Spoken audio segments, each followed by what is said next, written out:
اور افغانستان کے ساتھ امپورٹ ایکسپورٹ ہے. اس سلسلے میں ہمارے باقی تینوں صوبوں سے پوزیشن الگ ہے. اس بارے میں ہمارے کوئٹہ چیمبر نے کئی بار تجاویز دیا ہے کہ یہ تجاویز اس سے ہمارے ایکسپورٹ بڑھ سکتا ہے اور اس تجاویز سے ہمارے امپورٹ میں ریونیو میں اضافہ ہو سکتا ہے اور ساتھ ہی ہمارے انڈسٹری کا جو حالات ہے وہ بھی باقی تینوں صوبے کے مقابلے میں ہماری انڈسٹری بالکل زیرو کنڈیشن پہ ہے کیونکہ یہاں پہ جو ہے گیس نہیں ہے. اگر گیس کے لیے اپلائی کر لے وہ 2 سال میں کنیکشن ملتے ہیں اور بجلی کا یہی پوزیشن ہے. وابڈا سیکٹر سے 6 مہینے سے 12 مہینے میں وہ کنیکشن ملتا ہے. تو ہمارے انڈسٹری بالکل یہاں پہ مفلوج ہے زیرو کنڈیشن پہ. اس بارے میں ہم نے وفاقی حکومت سے کئی بار رابطے کیے کہ ہمارے انڈسٹری سیکٹر کے اوپر جو ہے توجہ دیا جائے اور ہمارے کو جو ہے گیس کا بجلی کا سہولت دیا جائے اور ساتھ ہی ہمیں بجلی کی رعایت بھی دیا جائے کیونکہ یہاں پہ انڈسٹری کا ماحول بالکل ہے ہی نہیں. اگر یہاں پہ اگر کراچی میں یا لاہور میں بجلی کا جو چارجز لگتا ہے وہ ہمارے اوپر بھی لگتا ہے تو انڈسٹری پہ ہم کون آتا ہے. تو کم سے کم ہمارے 50% جو ہمارے انڈسٹریل سیکٹر میں جو رعایت دینا چاہیے. تو اس طرح بہت سارے ہم تجاویز دیتے ہیں لیکن کوئی نہیں سنی جاتی ہے. صحیح. عبداللہ اچکزئی صاحب آپ سے یہ بھی جاننا چاہیں گے کہ بلوچستان میں سمگلنگ کی وجہ سے کاروبار کتنا متاثر ہو رہا ہے اور اس کی روک تھام کے لیے آپ کے پاس کیا تجاویز ہیں, کیا اقدامات کیے جا سکتے ہیں؟ سمگلنگ کے حوالے سے ہمارے جو چیمبر ہے وہ تاجر برادری اور گورنمنٹ کے درمیان ایک پل کا کردار ادا کرتے ہیں. یہاں کے لوگ جو ہے بالکل وفاقی گورنمنٹ جو ہے وہ جو ایران سے یا افغانستان سے بہت سارے مال امپورٹ پہ آتے ہیں, تھوڑے بہت جو ہے وہ سمگلنگ پہ آتے تھے. اس کے لیے ہم نے بہت کافی کوشش کی ہے, جدوجہد کی ہے وفاقی حکومت کے ساتھ اور بہار کے ساتھ. تقریباً ابھی 90% جو لوگ جو ہے وہ لیگل روٹ پہ آ گئے. تو اس کے لیے ہم نے بہت سارے ایک تجویز دیا تھا کہ جو چمن بارڈر اور تفتان بارڈر سے جو ہے امپورٹ آ رہا ہے اس میں جو ہے کافی سارے جو ایٹم ہے اگر اس پہ اگر 30% جو ویلیوشن میں رہتا ہم لوگ دے دے گورنمنٹ تو اس میں بھی موجودہ ہمارا کوئٹہ کلیکٹریٹ جو ہے تقریباً 32-33 ارب روپے سالانہ جو ہے وہ ریونیو اکٹھا کر لیتے ہیں. تو اگر وہ ہماری تجاویز پہ عمل کرتے تھے بہار موجودہ جو کراچی پہ آ رہا ہے امپورٹ تقریباً 5000 ایٹم کے قریب آ رہا ہے. ہم نے ایک لسٹ دیا تھا کہ 100 کے قریب ایٹم جو ہے وہ ہمیں تفتان اور چمن سے امپورٹ کی اجازت دی جائے تو انشاءاللہ یہ 30-32 ارب روپے جو ہے یہ 100 ارب روپے تک چلا جائے گا اور ساتھ ہی سمگلنگ بھی ختم ہو جائے گا. ٹھیک ہے. کل وزیر خزانہ نے بلکہ کہا بھی ہے کہ FBR اب جو تاجر ہیں ان کے ساتھ ذرا تعاون کرے گا مزید. اس کے اوپر بھی بات کرتے ہیں لیکن ظاہر یہی پوائنٹ میں پہلے آپ کے پاس لے کے آنا چاہتی ہوں کیونکہ کچھ اسی طرح کے مسائل مشکلات کا سامنا یقیناً خیبر پختونخوا کے تاجروں کو بھی ہے. آپ کو کیا مشکلات ہیں بڑی بڑی اور کس طرح سے آپ حکومت سے ریلیف چاہتے ہیں ان چیزوں میں؟ ایک I would like to start from جو اچکزئی صاحب نے بات کی کہ جی کوئٹہ اور ادھر ریلیف یا ادھر انکم ٹیکس کی چھوٹ ہونی چاہیے. ابھی اسپیشل اکنامک زونز یہ ایک نیا بز ورڈ بن گیا اور نیا یہ اسپیشل اکنامک زون جہاں 10 سال کی ٹیکس کی معافی ہوتی ہے وہاں شروع ہو گئے. تو یہ 3 اسپیشل اکنامک زونز ابھی بنے. ایک ہتار میں بنا ہے, ایک فیصل آباد میں بنا ہے اور ایک کراچی میں بن قاسم میں اور ایک رشکائی میں چوتھا بن رہا ہے. یہ 4 اسپیشل اکنامک زونز اپروو ہوئے جو کہ ایگزسٹنگ انڈسٹری کے بالکل پڑوس میں ہے. ابھی ہوتا کیا ہے کہ اسپیشل اکنامک زونز میں آپ کی 10 سال کی انکم ٹیکس کی معافی ہوتی ہے. تو ان نے جو اسپیشل اکنامک زون سارے بنائے وہ ایگزسٹنگ انڈسٹری کے بالکل پڑوس میں بنائے ہیں. تو ہوگا کیا کہ کینیبلائزیشن آف انڈسٹری شروع ہو جائے گی. آپ کا ایگزسٹنگ انڈسٹریل سٹیٹس بند ہو جائیں گے اور ساتھ میں جو اسپیشل اکنامک زون ادھر انڈسٹری شروع ہو جائے گی اور ایک انڈسٹری بند ہوگی دوسری انڈسٹری بڑھنا شروع ہو جائے گی. جو بنیادی fundamental concept of special economic zones تھا وہ یہ تھا کہ جی یہ آپ نے بنانے ہیں ایک ایسے علاقے میں جہاں اکانومی لو ہے جیسے کہ کوئٹہ ہے, جیسے کہ بلوچستان ہے.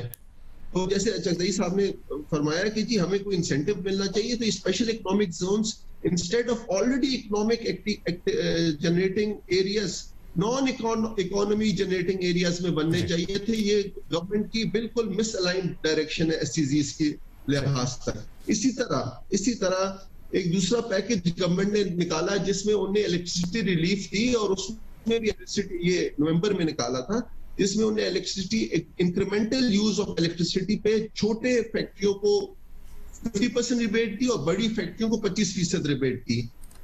پہلے تو یہ بھی ایک مس الائن چیز ہے کیونکہ آپ نے بجلی کی ریلیف بڑی فیکٹریوں کو کم دی ہے, چھوٹی کو زیادہ دی, تو you are punishing large scale manufacturers for being large, for being more documented.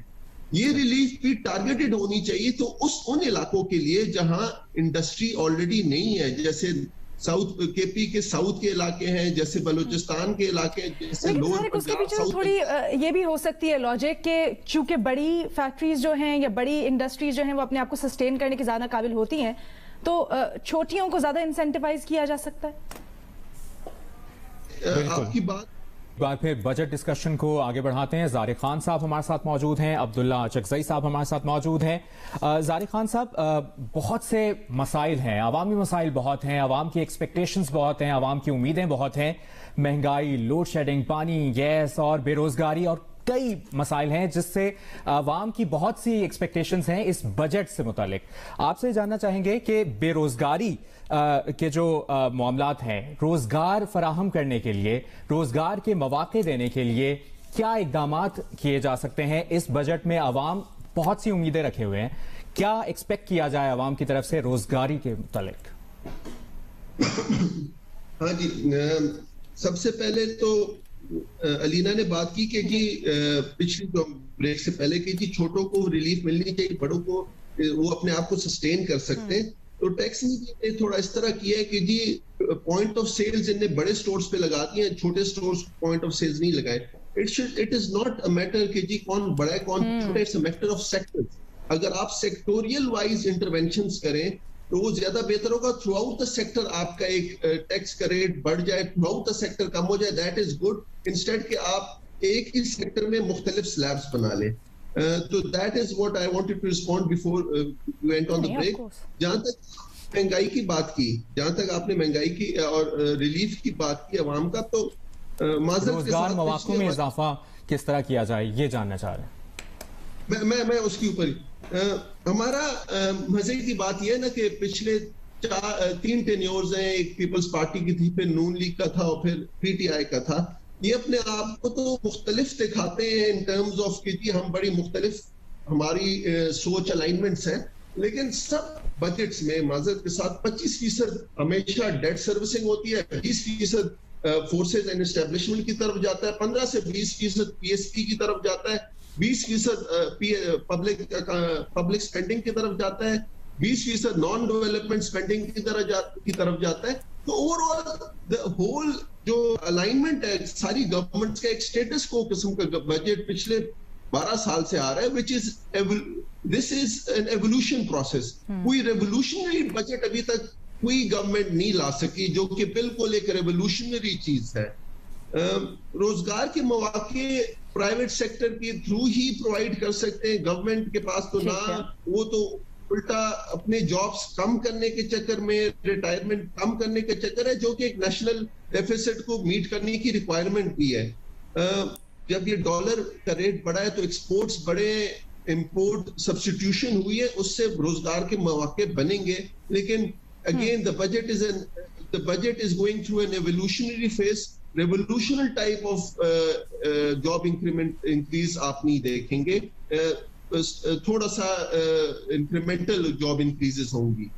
اچھا, آپ نے پوائنٹ آف سیلز کی بات کی, سیلز ٹیکس پہ آ کے اور انڈائریکٹ ٹیکسنگ, کیونکہ ٹیکس کا ہدف مقرر کیا گیا ہے, میں آپ سے آ کے بات کرتی ہوں, لیکن میں چاہتی ہوں ہم عبداللہ صاحب کو شامل گفتگو کریں. عبداللہ صاحب, یہ تھوڑا سا ہمیں بتائیے گا, کووڈ اسٹرکن اکانومی تھی پچھلے سال, ہم نے دیکھا یقیناً آپ لوگوں کو تو بڑی مشکل ہوئی ہوگی بزنس کرنے میں, تو اب جب دعوے کیے جا رہے ہیں کہ گروتھ کی طرف جا رہے ہیں, بڑھ رہے ہیں, تو کیا کچھ بہتری بھی آ رہی ہے, اور کس طرح سے آپ سمجھتے ہیں کہ اس ٹائم پیریڈ کو تاجر حضرات خاص طور پہ کیش کر سکتے ہیں اور حکومت ان کو ریلیف دے سکتی ہے کہ آگے اکانومی کا پہیہ مزید چلے؟ جی بالکل, پچھلے 1 سال تو واقعی عوام کے اور بزنس کمیونٹی کے اوپر بہت بدحالی حالات گزرے ہیں کووڈ-19 کی وجہ سے, اور اس حالات میں جو پوزیشن نقصان ہوئے بزنس کمیونٹی کے خاطر خواہ جو ہے وہ باقی حکومت نے کوئی خاص ہمارے بزنس کمیونٹی کا تعاون نہیں کیا. تو جو روزگار کی سلسلہ ہے اس کے بارے میں ہمارے بلوچستان کا سچویشن یہ ہے کہ ہمارے 70% جو ہے یہاں پہ ایگریکلچر کے اوپر جو لوگ جو ہے انحصار کرتے ہیں. تو اس کے لیے ہم نے بھی کئی بار تجاویز دیے ہیں کہ یہاں پہ لوگوں کو واضح طور تو گورنمنٹ نے کوئی روزگار تو نہیں دیا ہے، لیکن اپنے آپ کہتے ہیں لوگ جو ہے وہ ایگریکلچر کے ساتھ منسلک ہے، اور وہ بھی 70% ہمارے بلوچستان کے لوگ اس کے ساتھ منسلک۔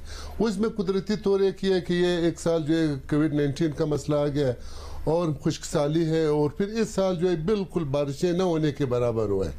تو اس کے لیے بھی ہم نے جو ہے گورنمنٹ کو یہ تجاویز دیا ہے کہ جو ایگریکلچر کے لیے لوگوں کو جو ہے شمسی وہ جو ہے تعاون کیا جائے تاکہ اس کا ٹیوب ویل جو ہے بجلی کے بجائے وہ شمسی پہ چلے، لیکن اس کے ساتھ ماہرین بھی یہ کہتے ہیں کہ جو شمسی مہیا کیا جائے تو پانی کا سطح جو وہ بہت نیچے چلا جاتا ہے۔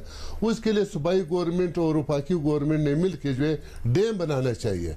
یہاں پہ جو ہمارے تو نہری پانی تو نہیں ہے، لیکن بارش کے جو پانی ہے وہ بارشیں جو وہ پانی ضائع ہو رہا ہے۔ تو اگر یہ ڈیم بن جائے اور ہماری جو ہے سطح زمین پانی اوپر آ جائے اور اس کے لیے ایگریکلچر سیکٹر کو جو ہے شمسی نظام دیا جائے تو بہت سارے لوگوں کو روزگار بھی مل جائے گا اور لوگ جو ہے خوشحال بھی ہوں گے۔ ان سب تجاویز کو مد نظر رکھنا ہوگا تاکہ ایک عام آدمی کو، عام عوام کو ریلیف مل سکے۔ ایگزیکٹو رکن Sarhad chamber of commerce Zariq Khan sahib ہمارے ساتھ موجود تھے۔ سینئر نائب صدر Quetta chamber of commerce and industries Abdullah Achakzai sahib ہمارے ساتھ موجود تھے۔